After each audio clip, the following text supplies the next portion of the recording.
Now, the program you're seeing clearly says that this present administration in Ghana is creating a system that would eventually go back and jail everybody that had been in the administration of siphoning Ghanaian fund, because their intention is in building Ghana, not in building a person's individual pockets. Now, guess where the thing is shocking enough? Let me tell you where it shocks the most. Now, the shocking part of it is that this administration had also advised them to also continue with the same methodology of jailing anybody who in this particular administration enriches his own pockets when it is that person's time or when it is that person's tenure of administration. Do you get what this means? Now, it is a situation whereby a man is that transparent and clearly desires a society to work than for him to work. This is the extent of a clear conscience. This is the extent of a clear conscience. You see, I'm scared. I'm really scared at the extent of Ghanaian development. Ghana will break records in Africa, mark my word, and they are all positive records. From what you're seeing now, check Ghana in the next 10-20 years. You people will come back to this video and say, hey, say so. Because I look at the future from the present.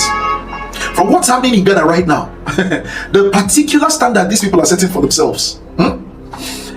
I think it's a question of European countries will have to contend with Ghana as a country. It's going to be a situation where Europe would skip every other African country. Obviously, I'm not talking about South Africa because we know South Africa is already Europe. So we're talking about every other African country, especially Nigeria. And then we'll come handy to relate with Ghana, because Ghana is the only African country they see themselves to measure up with in having a conversation, a reasonable conversation.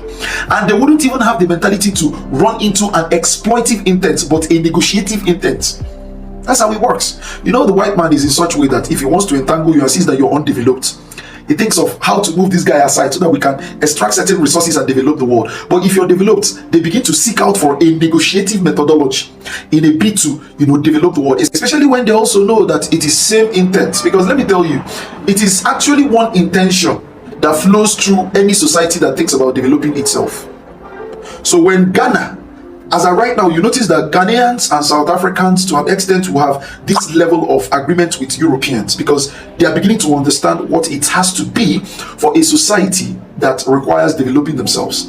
So in most cases, what they used to see Europe as, probably as a capitalist, imperialist country, an exploiting country, they may not see that anyways. They're beginning to understand, that there are certain things a man who desires to develop the world, because to develop your society means to develop the world. Because if you stop at developing your society and don't think of the world, you notice that other